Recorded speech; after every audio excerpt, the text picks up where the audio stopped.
করলো। আমরা এই গানটা আবার শুরু করছি, আপনারা একটু ধৈর্য ধরে শুনুন, আমরা আবার শুরু করছি।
এই গানটি প্রেম পর্যায়ের গান। রচনাকাল 29শে চৈত্র 1318 সাল। সেই সময় কবি শিলাইগঞ্জ গানটির কথার মধ্যে নীরব প্রেমের ব্যাকুলতা প্রকাশ পায়। তুমি একটু কেবল বসতে দিও।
এই গানটি দিয়ে আমাদের এই অনুষ্ঠান আমরা সমাপ্ত করব। তারপরে আমাদের বিশেষ আকর্ষণ নাটক জুতা আবিষ্কার। আমাদের এবারের নিবেদন পূজা পর্যায়ের গান।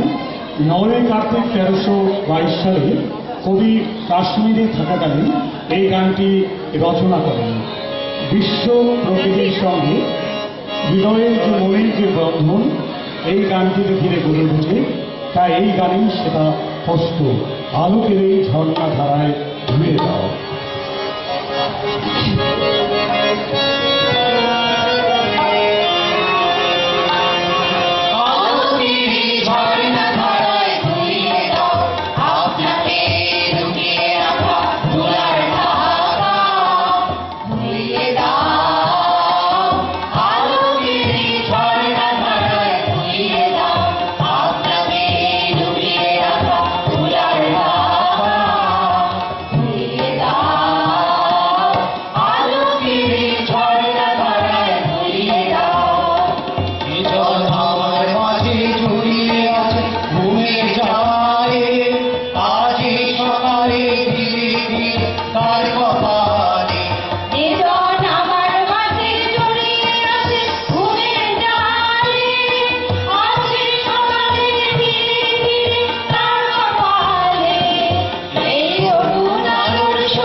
বিধানপাক উন্নয়ন সমিতির পক্ষ থেকে অংশগ্রহণকারী সকল শিল্পীদের আমাদের শুভেচ্ছা জানাই, আমাদের অভিনন্দন জানাই। আমাদের সঙ্গীতে অংশগ্রহণ করলেন দীপঙ্কর ভট্টাচার্য, মিথালী নাথ রায়, কাবেরী গাঙ্গুলি, শিল্পী ভট্টাচার্য।